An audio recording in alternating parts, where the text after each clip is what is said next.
Bonjour à tous, et écoutez, c'est une vidéo un peu particulière pour une rentrée. Alors sur une chaîne qui parle de politique et d'actualité, vous imaginez bien que je ne pouvais pas faire l'impasse sur le décès d'Elisabeth II, de la reine d'Angleterre. Mais je vous avoue que même personnellement, c'est quelque chose qui me touche énormément. Euh, c'est un monument de l'histoire qui vient de nous quitter, hein. Elle a tracé les guerres, elle a été là dans les crises, elle a été aussi une star de la pop culture, hein, de Warhol, aux Beatles. Enfin, c'est quelqu'un qui a toujours été là. Voilà, depuis que je suis né, la reine d'Angleterre est une encre qui est là. Quoi qu'il se passe, la reine est toujours là. Alors c'est plus vrai pour les Anglais, hein, qui bien sûr c'est leur souveraine. Mais même nous, je vous avouerai que moi, durant la crise du Covid, son discours, je l'ai écouté. Parce que ça me faisait du bien d'avoir quelqu'un qui avait traversé des choses du tour, enfin la guerre, le Blitz, tout ça, et qui nous disait, bon, écoutez, on l'a déjà vécu, serrez les rangs, on passera à cette étape comme on en a passé d'autres. To endure. Better days will return. We will be with our friends again. We will be with our families again. We will meet again.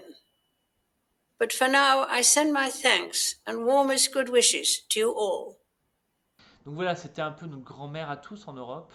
Alors bien sûr, il y a des esprits chagrins, mais bon, on n'en parlera pas aujourd'hui. Mais je pense que globalement, l'Europe aujourd'hui est en deuil avec les Anglais. La France est en deuil avec les Anglais. Et c'est 10 jours assez précieux qu'elle va nous offrir de deuil. Alors bien sûr, je ne vais pas m'habiller en noir, on va pas faire tout ça, mais ça suspend le temps et on sort un peu de l'immédiateté, de l'individualisme aussi qui est très prégnant dans notre société aujourd'hui. Ça suspend un peu vis-à-vis des crises, de l'inflation, qui est toujours là, hein. Ça va être là, mais voilà, on a quelque chose de supérieur à tout ça qui nous suspend un moment. Et c'est un peu peut-être la leçon que la monarchie parlementaire, démocratique et constitutionnelle, hein, comme là l'Angleterre, l'Espagne, la Belgique, la Hollande, les pays Danemark, Suède, Norvège, tout ça. Il y en a plein finalement en Europe, Liechtenstein aussi. Voilà, c'est un peu ce côté du sacré, du temps long. On est dans la continuité, voilà. Parce que bon, Elisabeth est, bon, est liée à Guillaume le Conquérant, donc c'est 1000 ans d'histoire. Même si elle est issue d'une dynastie allemande, hein, les Saxe-Cobourg-Gotha, donc ce qui a relié un peu l'Allemagne aussi.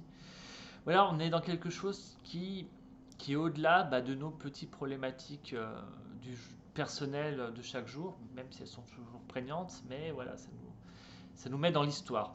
Et je trouve ça assez fort et c'est aussi des leçons pour notre République, hein, qui se veut monarchie. Enfin, on parle de République monarchique, hein, enfin de monarchie républicaine plutôt en France. Alors certains le disent avec une ironie politique, mais globalement c'est assez vrai. Ce que De Gaulle a voulu faire avec la Ve République, c'est un président au-dessus de la mêlée, avec une certaine sacralité, qui unit le peuple pendant que le Parlement, dans un autre temps, hein, parce que le Parlement est élu tous les 5 ans et le président est élu tous les 7 ans, et faisait de la politique. Le président était au-dessus. On a perdu ça avec le quinquennat. Moi, je pense que c'est une erreur d'avoir mis le quinquennat, parce que notre relation au temps, via notre président, s'est écroulée. Aujourd'hui, le président est dans la mêlée, a les mains dans le cambouis, et il perd sa sacralité, perd sa hauteur. C'est un vrai problème, parce que ce que la reine arrive à faire dans l'union du peuple anglais, hein, vous allez le voir pendant 10 jours, il y aura une union globale, alors qu'ils sont dans une difficulté absolue, hein. Politiquement, c'est compliqué, ils viennent de changer de Premier ministre, que l'autre est tombé.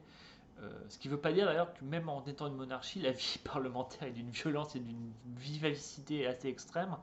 Vous voyez les séquences à la Chambre des communes où... The chairman or the president of the commission, Mr. Delors, said at press conference the other day that he wanted the European Parliament to be the democratic body of the community. He wanted the commission to be the executive, and he wanted the council of ministers to be the Senate. No, no, no. Or,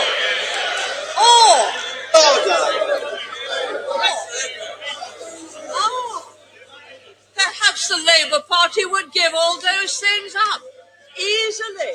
Perhaps they would agree to a single currency, to total abolition of the pound sterling. Perhaps being totally incompetent with monetary matters, they'd be only too delighted to hand over the full responsibility, as they did to the IMF, to a central... Voilà, vous ne pouvez pas dire que c'est mou et qu'il n'y a pas de débat. Mais voilà, il y avait la reine stabilise ça, la monarchie stabilise ça, parce que Charles, on ne sait pas le nom, hein, parce que les Charles en Angleterre, ils n'ont pas trop bien réussi. D'ailleurs, il y en a un qui a perdu la tête durant une révolution, et après une république s'est installée avec Cromwell. Bon, ils sont revenus à une monarchie après. Et je crois que Charles II, c'est l'incendie de Londres, donc c'est pas forcément non plus une réussite.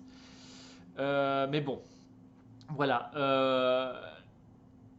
Nous, on a ce problème à la relation au temps, et je vous dis, on a un problème sur l'union du peuple, parce qu'aujourd'hui, comme le président est au niveau du Parlement et a les mains dans le cambouis, on est sur un régime où le président intervient directement sur les politiques, le Premier ministre, on se demande toujours à quoi il sert. Perhaps the Labour Party would give all. Et bah, c'est difficile d'être le symbole de l'union du peuple, parce que quand vous vous opposez aujourd'hui à une politique, vous vous opposez vraiment au président, c'est pas le Premier ministre qui est attaqué, hein. Vous voyez bien, hein, Elisabeth Borne, ça va très bien se passer pour elle, c'est Macron qui prendra les coups. Donc voilà, c'est vrai que c'est un peu un des soucis. On a un manque d'incarnation en France du sacré, de l'union du peuple, du temps long, qui permet justement de se poser dans une continuité qu'ont les monarchies parlementaires en Europe. Ça a été le cas par exemple en Belgique quand il n'arrivait pas à former un gouvernement, hein, le roi a assuré la continuité du pays, de l'union du peuple autour de lui, hein, en disant bon maintenant vous discutez, vous trouvez une solution, mais c'est lui qui la symbolique de l'État belge. Il y a aussi le fameux en Espagne, hein, quand Juan Carlos a assuré le passage de la dictature à la démocratie, avec le moment où il y a eu une tentative de coup d'État, avec son fils assis à côté de lui, il appelait les généraux, les chefs de caserne, hein, les commandants de régiment pour être sûr de leur fidélité à la couronne, pour justement qu'il n'y ait pas un coup d'État qui se mette en place. Vous voyez, tout ça, c'est des choses qui instaurent cette union du peuple autour d'une personne, qui l'incarne dans la chair. Voilà, c'est ça qui nous manque. Parce qu'aujourd'hui, il faut être franc, le président de la République n'incarne pas dans sa chair, dans sa personne, l'union du peuple, parce qu'il ne peut pas du fait du quinquennat. Moi, je reste persuadé que c'est une erreur, qu'il faut revenir là-dessus. Et c'est un peu la leçon que nous donne Elisabeth de, regardez, 70 ans de règne.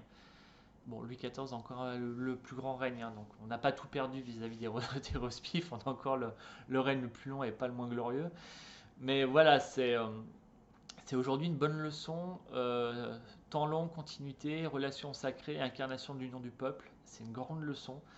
Never explain, never complain, comme elle disait, ou du moins on dit qu'elle disait.